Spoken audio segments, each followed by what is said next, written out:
Topic that is needed in our community and needed among parents. How can we make a better way for our children instead of the system getting control of the system?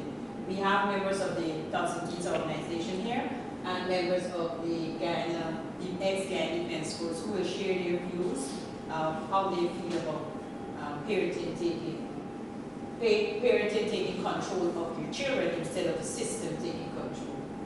What are your views? Well, I personally feel that the parent should be the one to tell their kids when they go wrong and right from wrong. We should not leave that up to the government or to our family or our friends. And if we do not instill in our kids what we want from them, then they will end up taking what other people give to them. The Bible, we always say that if you don't stand up for something, you will fall for anything. So I want to leave here today telling you guys to teach your kids the right way. That's the only way we can go. Once you tell them the way that you feel, and one of the earlier presenters said, do not lie to your kids. And that's one of the main things, because believe you me, kids see what we do. So always be upfront with them and tell them the way you feel. Treat them as human beings and not as material things. Mr. Felix is a past member of the Guyana Defense Force and military training. What would be your views of today's society from the Stone Age?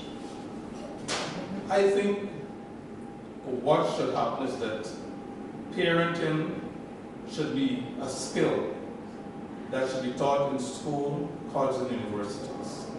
Because you find today that children are making children, and they themselves lack the parental skill, and there's where things go wrong. Because one, we can say, okay, there's a government intrusion, but then again, if there's abuse, neglect, then the government has to step in to ensure that the child rights are taken care of. And I see this as a very thin line. I look back at the day, I'm from the Caribbean, when it took a village to raise a child. If you did something wrong, you were disciplined on the street. It could be a neighbor, it could be a friend, and when it gets to your parent, you're also disciplined. So I think at this time that parents need to be taught the skills of parenting.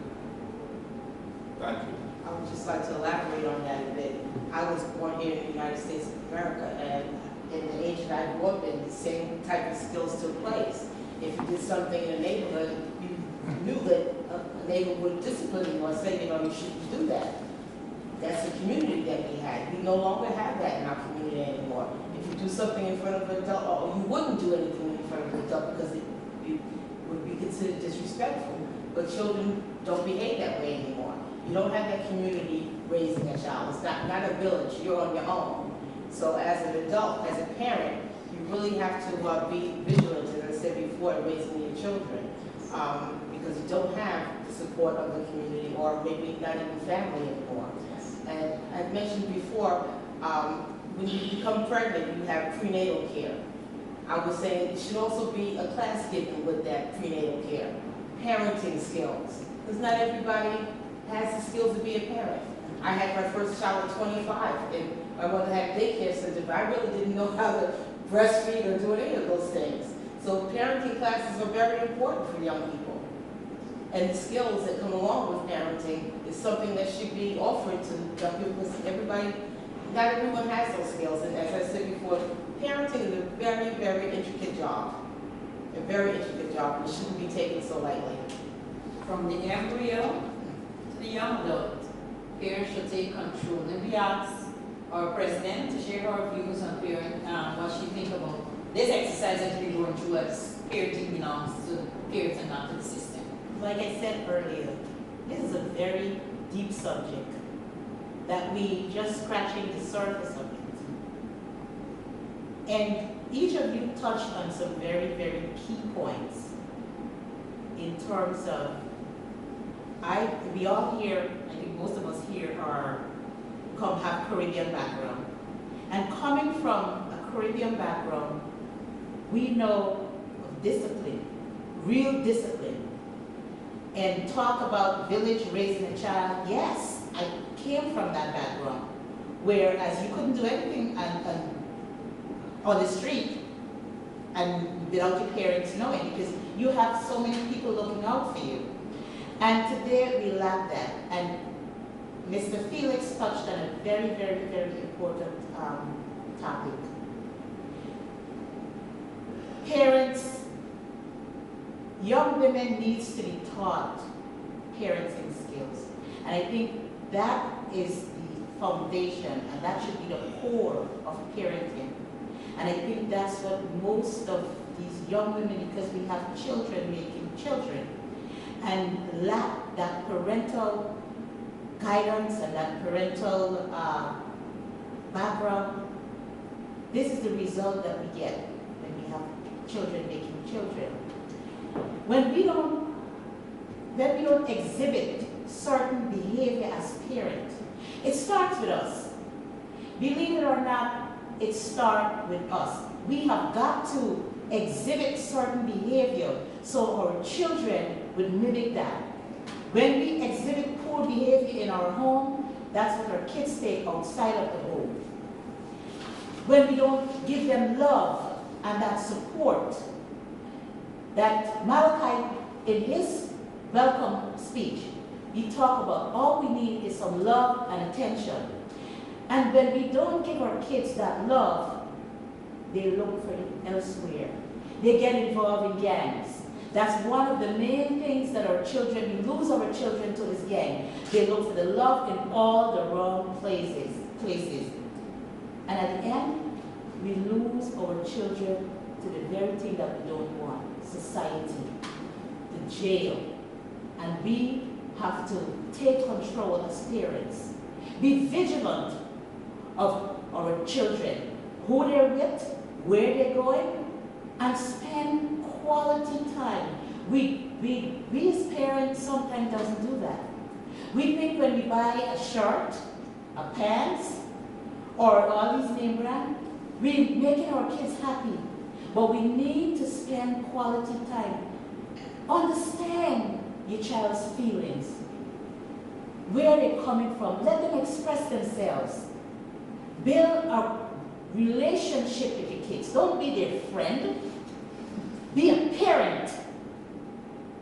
And set rules. Reinforce those rules.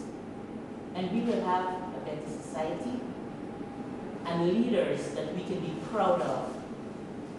Now, how can we get the system saying, okay, we said parenting belongs to parenting and not to the system. How can the parents get the system to be working with them so that they can have control of their children? How anyone want to share ideas? I think one of the things that parents need to get involved in school activities.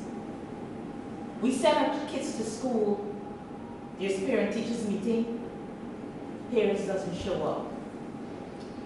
That's where I find that most problem starts, the core of it, in in school. They get involved because they get with their peers and they want to be in the in crowd, as they would say. We as parents needs to take initiative, be proactive, get involved, go to the school, find out what is going on with your children's lives. And I think that's where we need to start as parents, to start to build a healthy relationship with our children. I'd just like to add on to that. I've been involved in schools for many years. That's a battle that is a difficult battle to fight. And I would just say to parents, if you say, I can't come up to school, I don't have time, you can call, you can make an appointment to make a phone call, to talk to somebody on the phone if you can't get up there. You must get involved in your children's school activities. I can't stress that enough. You really, it's like, I can't believe how parents just feel when they put their child through that school door, it's no longer their problem. It becomes the school's problem. But that's your child's education, your child's future is in that door. And you really must be involved in it. It's not the school system's problem, it's your problem as well. So you really have to get up to that school. If you can't get up there, you can use the phone. You can use a computer if you can't use the phone. Marbell still works. Call on the phone, you can make a phone conference if you can't get up to the school. People always like to use the excuse, I'm not good with technology, but anybody can use the phone. Make an appointment over the phone to call and find out what's going on with your child's education. Next. How can the GBL take action, the XBL should take action in working with parenting instead of the police and the system taking control? You know, like a previous caller said earlier, that this topic is a very wide topic. It's deeper than just scratching the surface.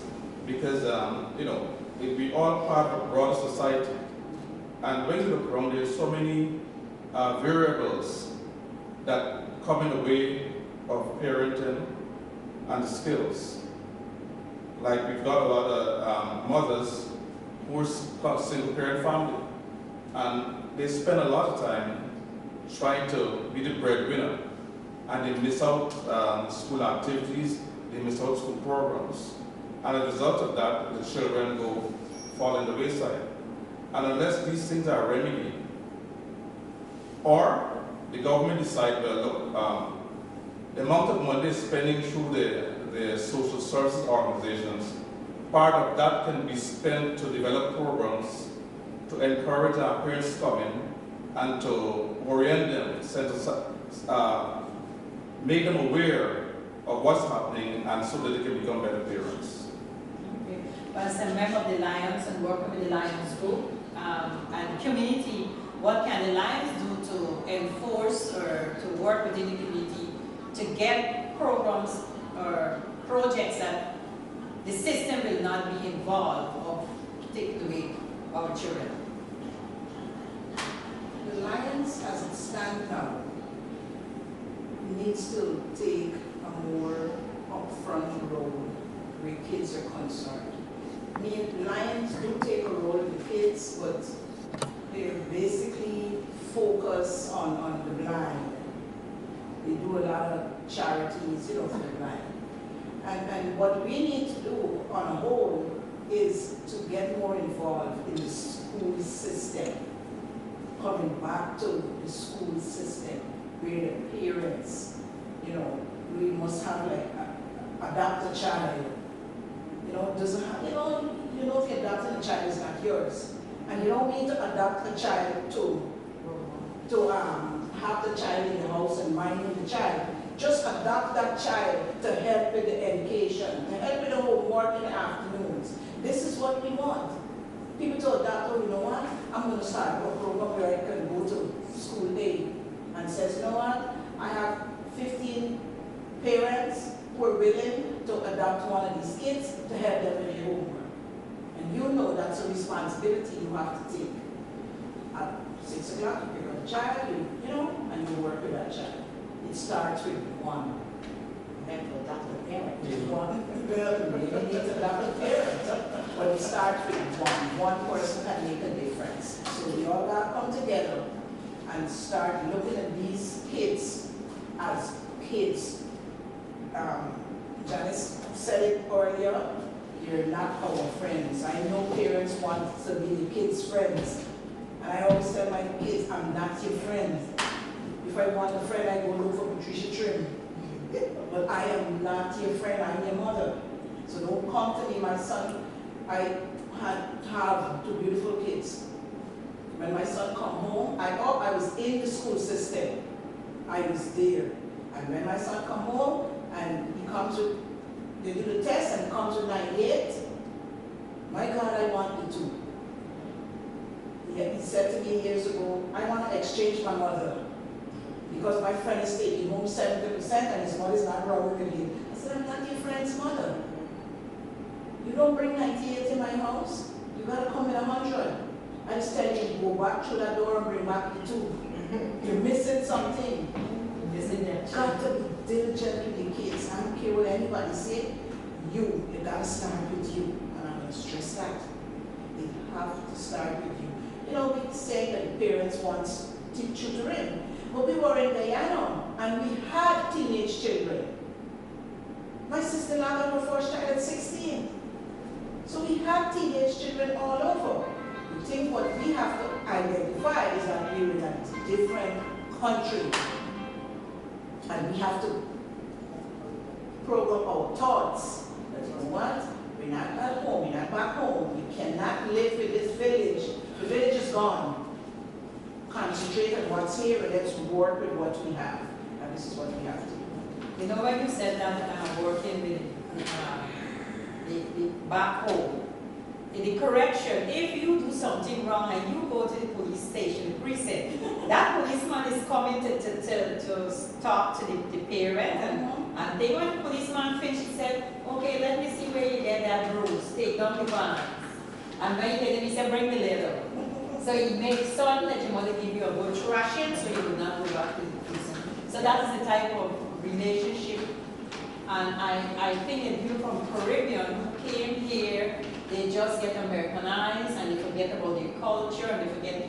And I'm saying mostly the Caribbean and our people. Because each other nation that comes here, although they may have their little faults within them, they keep their culture together, they keep their society, they keep their schools, they keep everything for their community. So their community keep growing in a productive way, and they're always branching out better because they have the neighborly and the family and everything there to work it together. But we who come from the Caribbean, we spread out. We don't come together, we spread out, we don't know each other, we don't look around, we frightened to talk to the neighbors' children, and that is because we don't have the community that we're supposed to have when we come to another country. We throw it away. Can I say something else before we go any further? We also have many single fathers. Let's not leave them out. But 90% is prison. No, there are a lot of single fathers that are raising children alone. Now, it's not just single mothers. There are now a lot of single fathers that are doing a pretty good job, but they are struggling. It's not anymore just single mothers. Now it's becoming a lot of single fathers. I like the back point that Sandy made. In the community in which I live, and I was involved, that for those persons who came home from work like at 5, 6 in the evenings, we go down to the school and we assist those kids with their homework. These are kids who didn't have anybody to do the homework with. And it worked. And we saw development in those kids. And I think this is something, should be practiced in every community. Yes. Have a program where you go into the schools in the afternoon and assist those kids with their homework. Absolutely, I certainly agree with that. If we can save one child in our community, another child, and not to let them all go astray. And we have to find ways. Tots and Teens, Ms. Trim have a vision.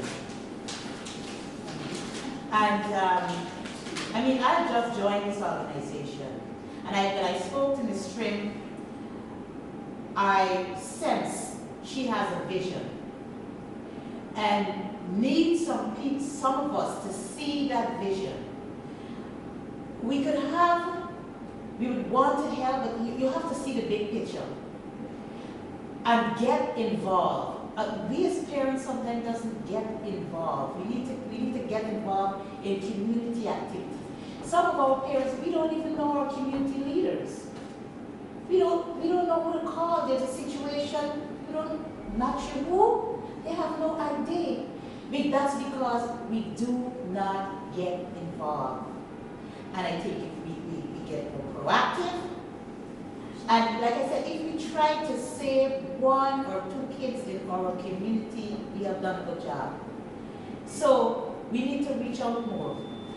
Volunteer time, like Mr. Felix said. School, helping a child with their homework. These are the things that we need to do. It is difficult because I have seen where Ms. Trim, this organization, you set up programs, and parents is not interested. I need to find a way, what can we do to get parents involved? That has been the struggle, is getting parents involved.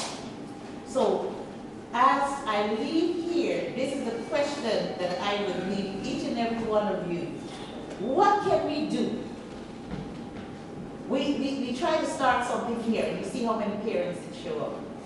What can we do to encourage parents to come out to meetings like these? Because we are trying to spread an important message.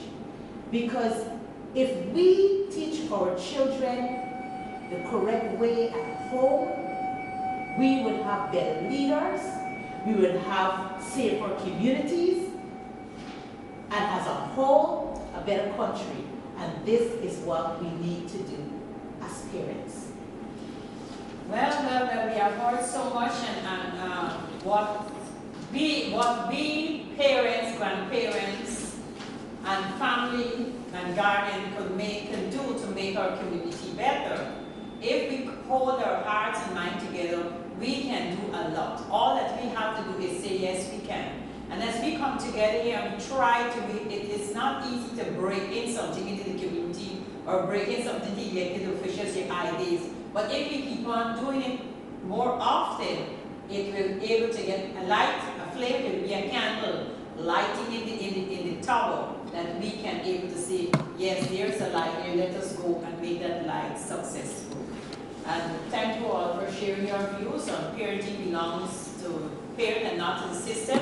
And we will keep on holding on to that and hoping that the word spread around and parents stay fully controlled from the embryo to the young adult. If you don't train it from the embryo stage, forget it.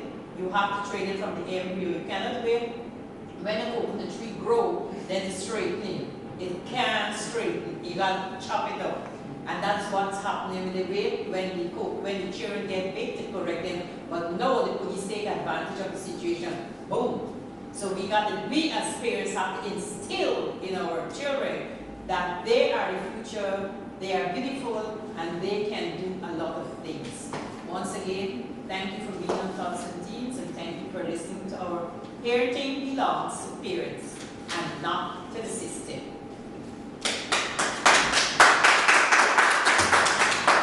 Welcome again. We're back to our program for the Tots and Teens. That the topic, parenting, belongs to parents and not to the system. I'm now going to call on Mr. Kingsland Felix, in representation of the ex-GDF Association of New York. Mr. Felix?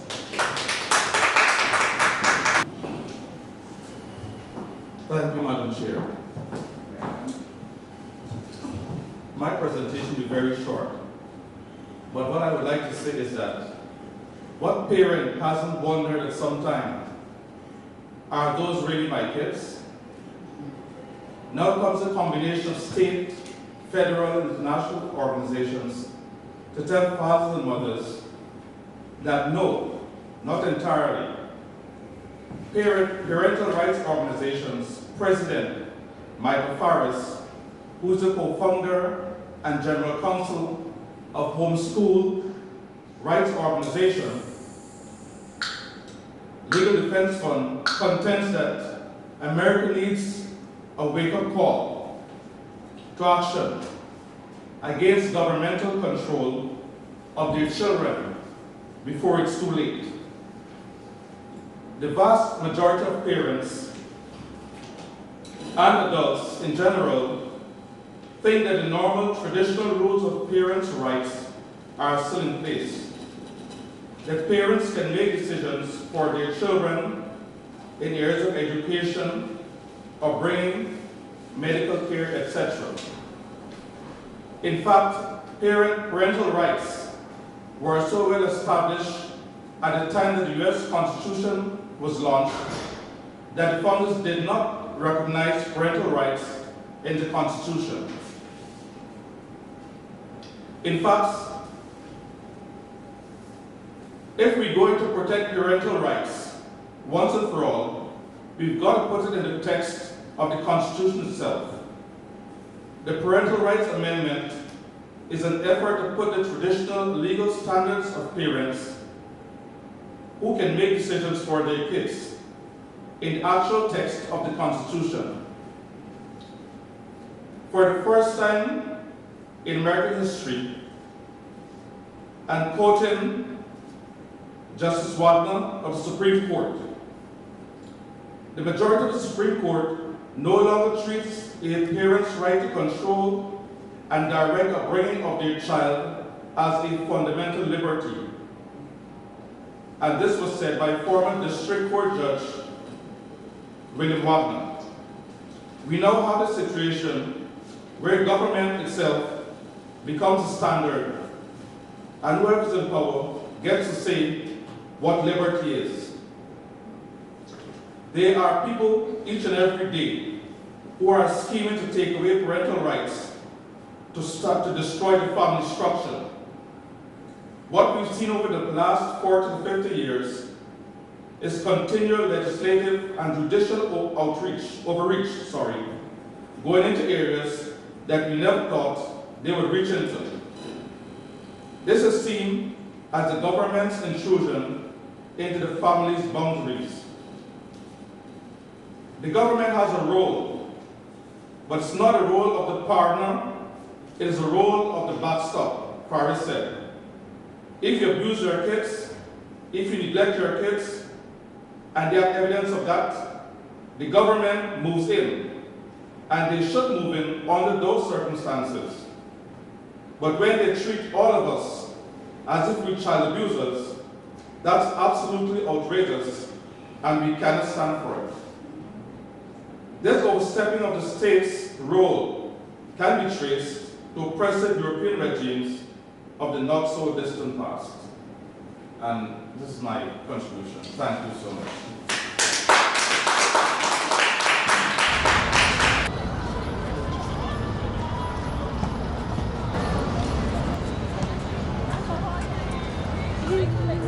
I'm telling you, little kids can wear heels.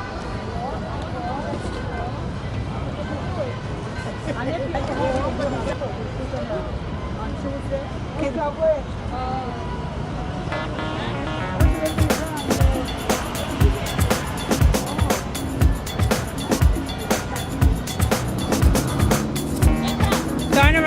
Turn around and go back to daddy.